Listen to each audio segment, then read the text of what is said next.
Hello students, welcome to Government Commerce College BCom Part First EAFM paper first chapter Production Function उत्पादन फलन और सब point Assumption of Production Function उत्पादन फलन की मान्यताएं।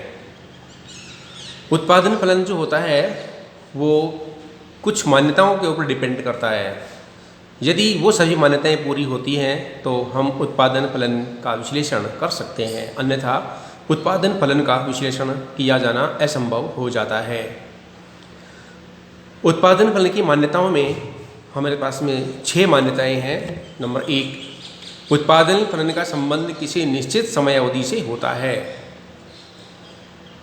इसका तात्पर्य है कि अगर हम कोई भी बजट तैयार करते हैं या कोई भी प्रोग्राम तैयार करते हैं, प्रोजेक्ट तैयार करते हैं, तो उसके लिए सबसे पहले हमें टाइम लिमिट डिसाइडेड करना होता है।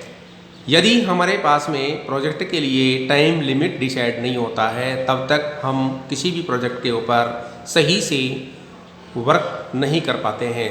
इसलिए पहला जो मुख्य कारण होता है, मुख्य उद्देश्य जो होता है वो टाइम लिमिट डिसाइड करने का होता है।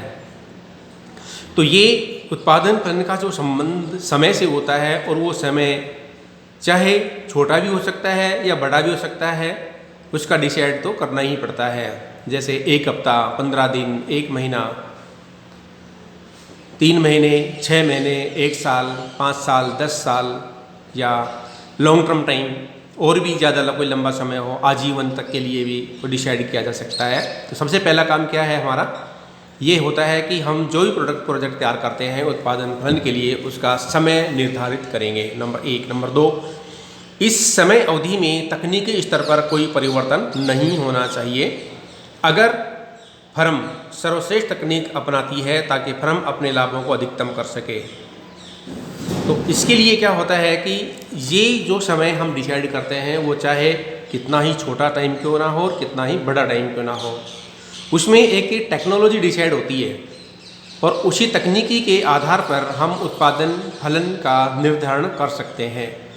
यदि तकनीकी चेंज हो जाती है तो पूरा उत्पादन फलन चेंज हो जाता है, क्योंकि फलन का मतलब संबंध और संबंध का मतलब तकनीकी प्रौद्योगिकी।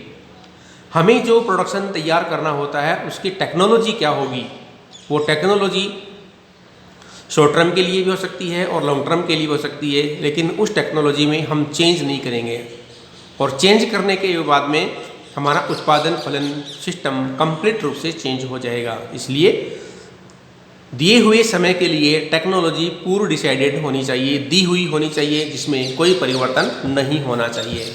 नंबर 3 आता है, उत्पादन फलन के साधनों को छोटी छोटी इकाइयों में विभाजित किया जा सकता है। उत्पादन फलन के जो साधन होते हैं वो छोटी छोटी इकाइयों में डिवाइडेड हो सकते हैं। का तात्पर्य ये है कि उत्पादन फलन के जो साधन हैं उन साधनों के अंतर्गत एक साधन को छोड़ करके सभी साधन सेल्फ ऑपरेटेड नहीं होते हैं। एक ही साधन जो होता है वो अपने आप ऑपरेटेड होता है, उसे हम कहते हैं लेबर, मनुष्य। और मनुष्य के अलावा बाकी सभी साधन जो होते हैं वो ऐसे साधन होते हैं जिन्हें एक बार कमांड करना होता है, चाहे वह स्वचालित मशीन हो या फिर किसी मनुष्य के द्वारा चालित मशीन या उपकरण हो। उसको कम से कम एक बार तो या एक टाइम के लिए प्रोग्रामिंग तो करना ही होता है। जैसे हमारे पास में अब आज के आधुनिक समय में बहुत सारी मशीनें ऐसी आ गई हैं कि जो टाइम स्टार्ट होते के साथ ही अपने आप ऑपरेट हो जाती हैं और टाइम बंद होते के साथ अपने आप बंद हो जाती हैं। लेकिन फिर भी उन मशीनों को एक बार कमांड तो देनी ही पड़ती है, चाहे वो 1 महीने के लिए हो या 1 साल के लिए हो या एक प्रोग्राम के लिए हो। इसलिए सभी मशीनें, सभी उपकरण जो होते हैं वो अपने आप संचालित नहीं होते हैं, उनको एक बार तो करना ही पड़ता है। लेकिन मनुष्य एक ऐसा उपकरण या साधन होता है जिसको एक बार कहने के बाद वह अपनी इच्छानुसार अपना काम करता रहता है और प्रोडक्शन के लिए अपना योगदान देता रहता है। तो इन साधनों को हम छोटी छोटी इकाइयों में डिवाइड कर सकते हैं।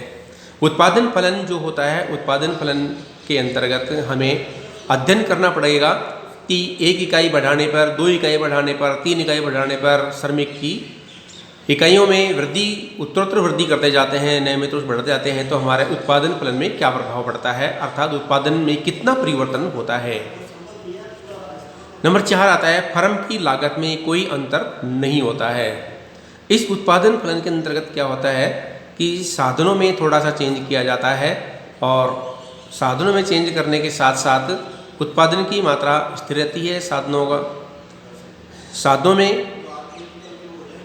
ही परिवर्तन किया जाता है और इसमें एक लेवल होता है, उसी लेवल के ऊपर हमें साधनों को थोड़ा बहुत ऊपर नीचे करते रहते हैं। एक साधन बढ़ाने के लिए दूसरा का त्याग करना पड़ता है, दूसरा बढ़ाने के लिए पहले का त्याग करना पड़ता है, इसलिए लागत पे कोई प्रभाव नहीं पड़ता है, सिर्फ प्रोडक्शन में चेंज होता है। नंबर 5, अल्पकालीन उत्पादन फलन में उत्पत्ति के सभी साधनों की इकाइयों को परिवर्तित नहीं किया जा सकता है, अर्थात अल्पकाल में फर्म के कुल साधन स्थिर तथा परिवर्तनशील हो सकते हैं। दीर्घकाल में हमारे पास में इतना अधिक समय होता है कि हम अपने साधनों को आवश्यकता के अनुसार परिवर्तित भी कर सकते हैं, चाहे वह कितना ही स्थायी हो और कितना ही परिवर्तनशील हो। हमारे पास में इतना समय होता है कि हम अपनी डिमांड के अनुसार सप्लाई करने हेतु, प्रोडक्शन इंक्रीज करने हेतु हम अपने सभी साधनों को चेंज भी कर सकते हैं। लेकिन अल्पकाल में ये साधन 2 प्रकार से डिवाइडेड हो जाते हैं, क्योंकि अल्पकाल इतना कम समय होता है कि उसके अंदर हम मनुष्य के रूप में साधन, मानवीय संसाधनों की नई भर्ती नहीं कर सकते हैं, नया प्लांट नहीं लगा सकते हैं, न्यू लैंड परचेज नहीं कर सकते हैं, न्यू बिल्डिंग क्रिएट नहीं कर सकते हैं, न्यू टेक्नोलॉजी इंपोर्ट और क्रिएट नहीं कर सकते हैं। तो हमारे पास में कुछ साधन ऐसे होते हैं जिनको हम उत्पादन के अनुसार चेंज करते हैं, वही परिवर्तित हो सकते हैं, लेकिन बाकी सभी साधन स्थिर रहते हैं और उसमें हम कोई परिवर्तन नहीं कर सकते हैं। तो अल्पकाल में साधन 2 प्रकार से हो जाते हैं, एक स्थायी साधन, दूसरा परिवर्तनशील साधन।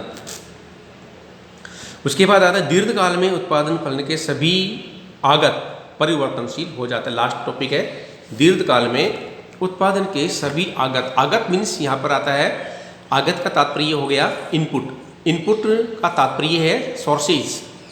इसमें raw material, direct labour, direct expenses, indirect expenses, fix expenses, variable expenses, ये सारे के सारे इसमें आ जाते हैं और सारे के सारे दीर्घकाल के अंदर परिवर्तनशील हो सकते हैं। इनमें हम अपनी आवश्यकता के अनुसार सभी साधनों में परिवर्तन भी कर सकते हैं।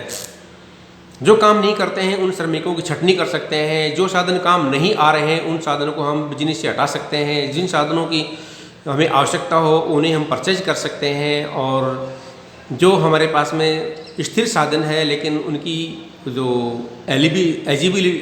एलिजिबिलिटी होती है वो हमारे बिजनेस के अकॉर्डिंग नहीं हो तो हम उसको चेंज कर सकते हैं, नए साधन ला सकते हैं, new land, new building, new plant, new tools, new technology, सभी की हम व्यवस्था कर सकते हैं। इसलिए दीर्घकाल में हमारे पास सभी साधन परिवर्तनशील या चेंज भी हो सकते हैं, लेकिन अल्पकाल हमारा इतना टाइम होता है कि उसमें साधन 2 प्रकार से डिवाइड हो ही जाते हैं, परिवर्तनशील और स्थायी साधन।